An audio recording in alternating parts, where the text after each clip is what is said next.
activity. I guess I saw you only covered the protester, one protester. But Jamestown I thought was fantastic, and it was treated really, I think, and I obviously thank the Republicans, but I also thank the Democrats. We had one person, and other than that, it was really fantastic. So.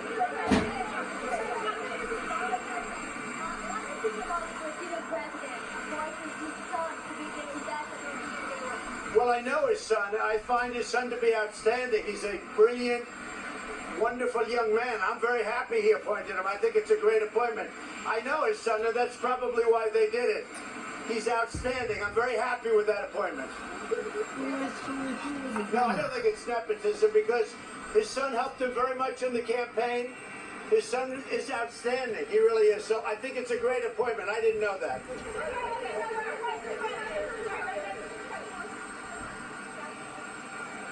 What? A lot of people. Many, many people. And you see it also in the press, and you see it on watching television just coming back. People living in Baltimore are very happy that I'm bringing out the fact that it's like living in hell. What do you want, John?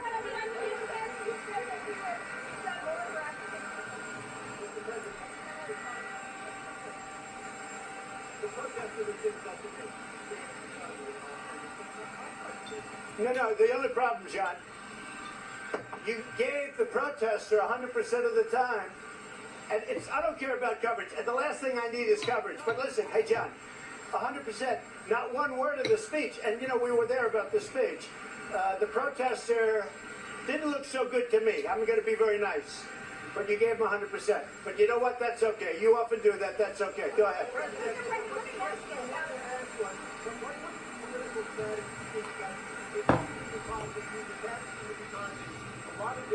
What are you talking about by political strategy? Are you talking with respect to Elijah Cummings?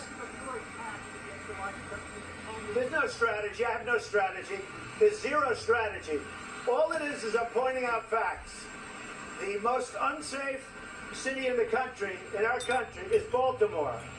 It's received as much money, it receives top of the line, billions of dollars. Somebody said $15 billion over a short period of time. All of this money goes there, and take a look at it. I don't have to describe it. Take a look at it. So there's no strategy. It's very simple. And Elijah Cummings is in charge of it. And he ought to take his oversight committee, and he ought to park him in Baltimore and find out what happened to the $15 billion and a lot of other money.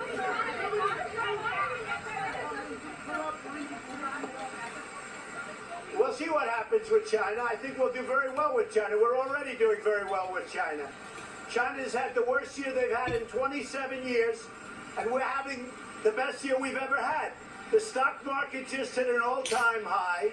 We're doing the best we've ever done. All three indexes, if you look at it, indices or indexes, depending on what you want to call, all three are hitting brand new highs. We're doing the best we've ever done as a country, and I'm very happy about it. Unemployment, the best numbers we've ever had. By the way, African-American unemployment, the lowest in history. Criminal justice reform, Obama couldn't do it.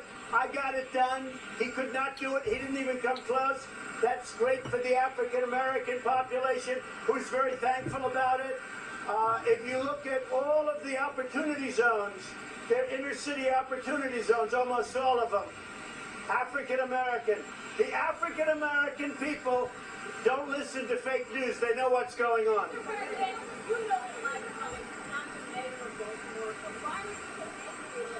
Elijah Cummings, yeah. I'm not angry. I'm just telling you the facts. I'm not angry at anybody. I'm just saying Elijah Cummings has been there for 26 years. He's really, by far, the highest-ranking politician. He's seen these mayors get thrown out, thrown out, thrown out. They're all friends of his. The corruption and the graft in Baltimore is probably the greatest in our country, or one of them. Wait. Now, he's in charge of an oversight committee. All I'm saying is, take your oversight committee and go to Baltimore. You'll learn a lot.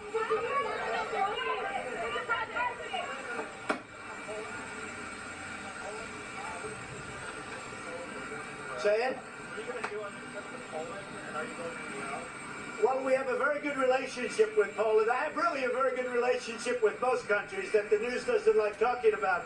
But I have a very good relationship with Poland.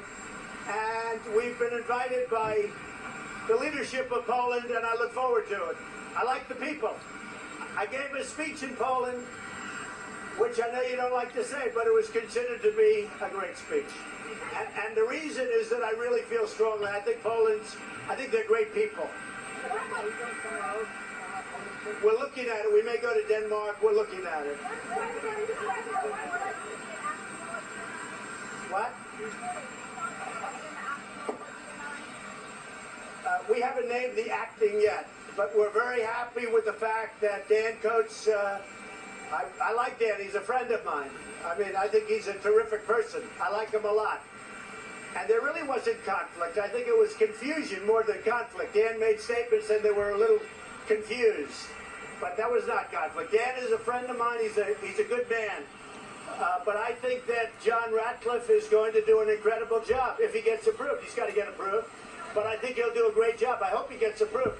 I think we need somebody like that there. We need somebody strong that can really rein it in because, as I think you've all learned, the intelligence agencies have run amok. They've run amok. General, you said more for African Americans than any other president. A new poll, US poll came out today saying that 80% black. You know why? Because the fake news doesn't report it properly. People like you. Fake news does not report it properly. If the news reported it popularly, the right way, like instead of a statement like you just made, if the news reported it properly, of all of the things I've done for African Americans, of all of the things that like criminal justice reform, like opportunity zones, like all, I think I do very well with the African Americans, and I think I'm doing very well right now. And frankly, if I didn't do very well, relatively speaking, as a Republican, I mean, we should be way, way over 50%. But if you look back over 40 years, it just doesn't work that way. If I didn't do well, relatively speaking, I wouldn't be president right now. But if you look at what I've done for African Americans, it's more than almost all presidents.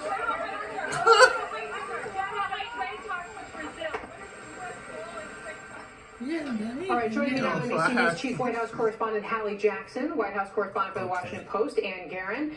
Now we can comment. That's horrible stuff. I mean, that man just lie. And sorry, folks, but among other things, I know Mom doesn't want to be photographed, but I'll say my piece. First of all, he is trying to bring everybody's focus off the whole ICE news about the detainees and the kids and all that, because that's how it started. Elijah Cummings focused on that, and so Trump basically steered everybody away from that. So you notice the media stupidly is focusing on those comments and not on the ICE issue, or not on the kids that are basically still trying to be reunited with their parents. All that's Ma, all that's forgotten. And the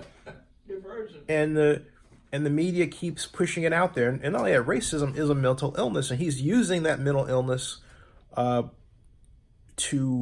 his own personal purposes, using the office of the presidency. He's acting like a person who's not president, criticizing the government that he controls. If he really cared about Baltimore, he, as president, would have initiatives to help inner cities. He's done nothing. So for him to sit down and criticize anybody else is absolutely crazy.